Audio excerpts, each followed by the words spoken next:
안녕하세요, 여러분. 지난 한 주간의 세계 경제 뉴스를 요약해 보는 시간입니다. 예고되었던 대로 미국 정부가 이틀 전에 부채 한도에 도달했습니다. 부채 한도가 31조 4천억 달러였습니다. 그러니까 31조 4천억 달러까지의 국채를 발행할 수가 있는데 그 한도까지 갔다는 겁니다. 이 한도는 2021년에 결정된 한도예요. 그래서 이제는 이 한도를 상향해야 되는 그런 상황인데, 미국 상원과 하원에서 이 한도를 상향해 줄 때까지는 채권 발행을 할 수가 없게 됩니다. 그런데 그동안에도 돈은 써야 됩니다. 그래서 비상조치를 시행할 텐데, 이 조치는 어떻게 시행되는 거냐? 정부에 여러 개의 계정이 있습니다. 재무부 계정뿐만 아니라 정부 각 부처들이 계정을 가지고 있는데, 여기에 투자에 할당된 금액이 있을 거잖아요. 이거를 다 중단을 시킵니다. 그리고 그 돈으로 국채 이자를 지불해요. 이게 최우선순위죠. 그리고 역시 중요한 게 소셜 시큐리티 수령자에게 지원을 해줘야 됩니다.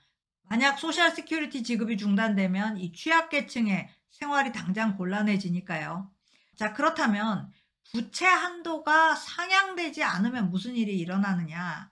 일단 연금, 그리고 군인급여, 연방 공무원 급여가 삭감되거나 아예 중단돼 버릴 수가 있습니다. 그 다음 순서로 이자 지급이 지연되죠. 이게 바로 채무 불이행, 디폴트입니다. 디폴트까지 테크니컬하게 갈 수 있다라는 겁니다. 여러분, 미국 정부 셧다운 기억하실 거예요.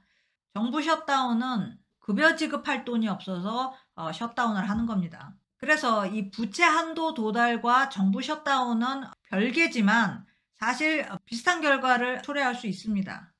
2011년에는 스탠다드 앤 푸어스가 정부 셧다운 때문에 미국 신용 등급을 강등한 적도 있습니다. 이런 식으로 아직까지는 실질적인 문제가 발생을 하고 있지 않지만, 특히 하원에서 이 문제가 6월 초까지 해결이 안 될 경우 시장에 큰 타격을 줄 가능성이 있습니다. 그런데 지금 하원이 굉장히 복잡하죠. 쉽게 해결이 안 날 것으로 보입니다. 그래서 잠재적으로 큰 문제거리가 되어 있습니다.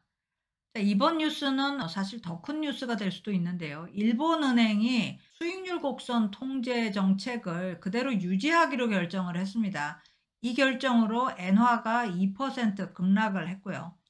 자, YCC, Yield Curve Control이라는 것은 확실하게 통화 완화를 하기 위해서 만들어낸 일본 특유의 정책입니다. 다른 선진국은 이 정책을 갖고 있지 않아요. 2016년에 도입을 했습니다. 10년물 국제 수익률이 0.25%까지 오르면 일본은행 BOJ가 국채 매입을 발동한다는 겁니다. 자, 중앙은행이 국채를 매입하게 되면 국채 가격이 오르겠죠. 수익률이 떨어집니다. 그러니까 금리를 낮게 유지하겠다라는 의지죠. 그런데 작년 말 12월에 이 상한선을 0.25%에서 0.5%로 상향을 시킵니다. 그러니까 국채 금리가 약간 더 오르더라도 그냥 놔두겠다라는 얘기죠. 그래서 0.5% 이하로까지만 올라갔으면 좋은데 0.5%도 돌파를 했습니다. 새로운 상한선을 돌파하면서 결국은 일본은행은 더 많은 국채를 매입하게 됐어요. 그래서 이 YCC를 약간 조정한 이후로 34조 에너치 국채를 새로 매입을 했습니다. 어마어마한 돈을 쓴 거죠. 자, YCC를 상향했을 때 투기자본은 엄청나게 기대를 했습니다. 일본은행이 혹시 1월 회의에서 YCC를 아예 폐기하지 않을까? 그리고 나아가서는 기준금리도 인상하지 않을까? 그러니까 피봇을 할 수도 있다. 이렇게 기대를 한 거죠. 그런데 일본은행이 기존 정책 그대로 유지했기 때문에 상당히 실망을 합니다. 그래서 엔화가 급락한 거죠. 자, 일본 12월 인플레가 4%에 도달했습니다. 이거는 일본은행이 생각하고 있는 2%를 많이 넘은 겁니다.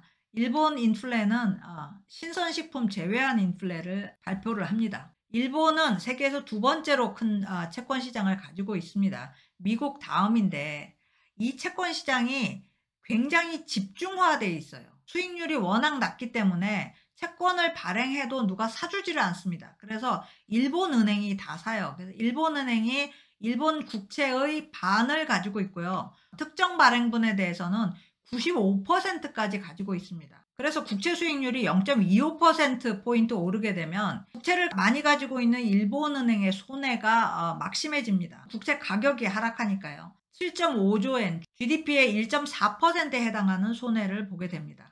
일본의 재정 부담도 심각합니다. 선진국 중에 일본 재정 적자가 최고예요. 작년 3분기에 173% 도달했는데 지금 재정의 8%가 국채 이자 주는 데 쓰입니다. 곧 10%에 도달할 거라고 하니까 사실 BOJ로서는 선택지가 없는 상황이죠. 결국은 금리를 올려야 되는 상황인데도 왜 이렇게 계속 가고 있느냐. 제가 여러 번 얘기를 했지만 일본이 잃어버린 30년 디플레이션에서 탈출하고 싶은 거예요. 인플레로 가고 싶은 겁니다. 그리고 인플레 수준을 넘어서는 임금 인상을 원하는 거죠. 다시 희망 있는 경제로 들어가고 싶은 겁니다. 그런데 상황은 이 꿈을 점점 옥죄고 있는 것 같습니다. 자, 다음 뉴스로 넘어가겠습니다. 지난주에 다른 나라 뉴스들 보면요. 12월 영국 인플레가 발표가 됐는데 인플레가 좀처럼 둔화되지 않고 있습니다. 10.5% 기록했습니다. 식품 물가는 연간 16.9% 상승해서 수십 년 내 최고치 기록했고요.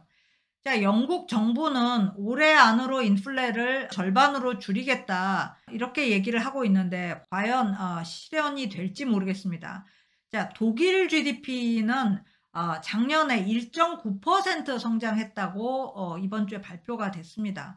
독일 GDP 거의 0% 수준일 거다. 그리고 올해는 마이너스로 갈 거다. 이런 예상이 많았는데 예상보다 훨씬 잘한 겁니다.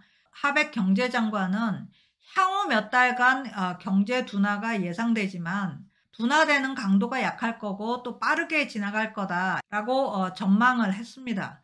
에너지 가격 하락 덕분이죠. 중국 경제 뉴스도 나왔는데요. 작년에 3% 성장 기록했습니다.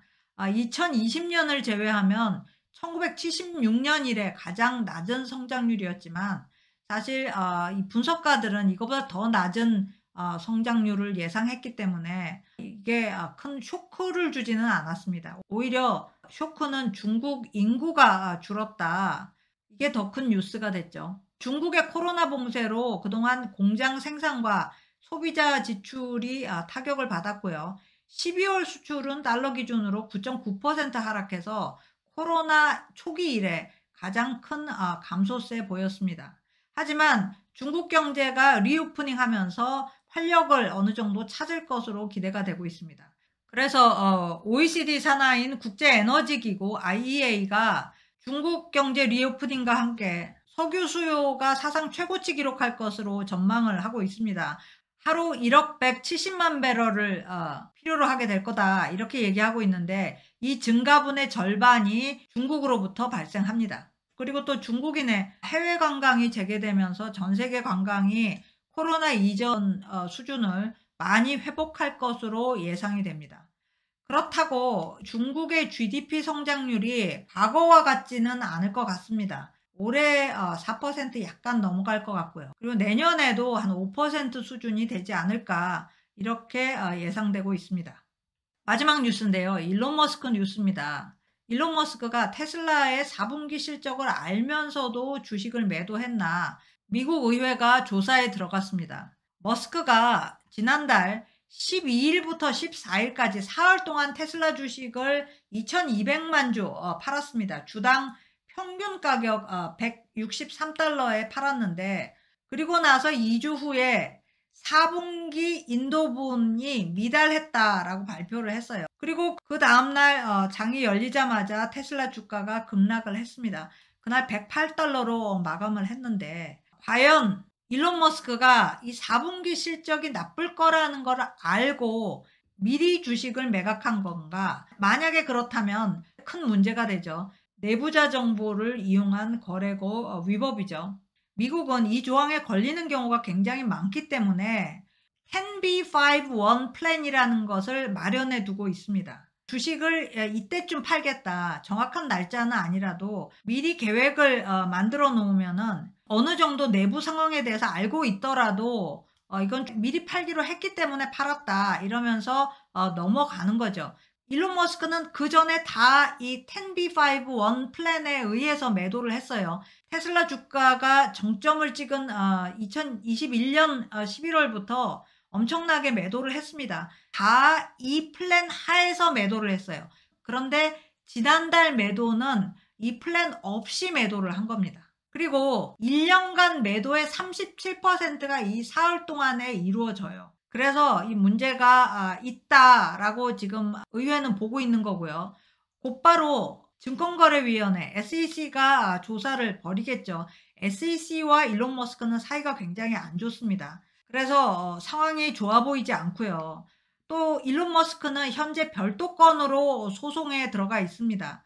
아주 유명한 건이죠. 2018년에 머스크가 트윗을 날렸습니다.